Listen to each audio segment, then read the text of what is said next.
21 જૂનના રોજ સમગ્ર વિશ્વમાં આંતરરાષ્ટ્રીય યોગ દિવસની ઉજવણી કરવામાં આવશે, જેમાં રાજ્યમાં કુલ 312 જગ્યાએ યોગ કાર્યક્રમનું આયોજન કરવામાં આવ્યું છે.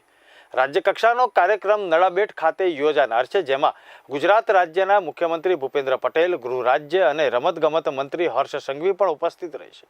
ગાંધીનગરમાં જિલ્લા કક્ષાના વિશ્વ યોગ દિવસની ઉજવણી કલોલ ખાતે કરવામાં આવશે. આ વર્ષે 1.25 લાખ લોકો યોગ દિવસની ઉજવણીમાં ભાગ લેશે તેવો ટાર્ગેટ રાખવામાં આવ્યો છે. વધુને વધુ લોકો યોગા કાર્યક્રમમાં જોડાય તે પ્રકારે આયોજન કરવામાં આવ્યું છે.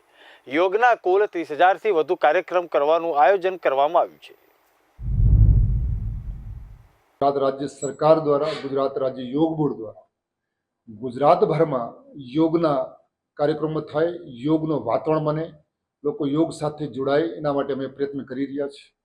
રાજ્ય સ્તરનો કાર્યક્રમ માનનીય મુખ્યમંત્રીશ્રીની ઉપસ્થિતિમાં, માનનીય મંત્રી શ્રી આદરણીય હર્ષભાઈ સંઘવીજીની ઉપસ્થિતિમાં નડાબેટ ભારત પાકિસ્તાનના બોર્ડર પર થવાનું છે.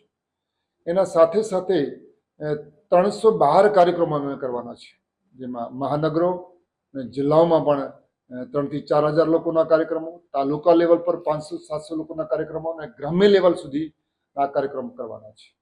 એના સિવાય બધી જ વિભાગો, સરકારની શિક્ષણ વિભાગ છે, બધા સ્કૂલ કોલેજોમાં પણ કાર્યક્રમો થવાના છે, જિલ્લોમાં પણ કાર્યક્રમો થવાના છે, વેલનેસ સેન્ટરોમાં કાર્યક્રમો થવાના છે, ITIમાં થવાના છે, અને પોલીસ ડિપાર્ટમેન્ટ સહિત ગ્રામ પંચાયતોમાં પણ મોટી સંખ્યામાં કાર્યક્રમો થવાના છે. લગભગ અંદાજિત 30,000થી વધુ કાર્યક્રમો ગુજરાતભરમાં થવાના છે.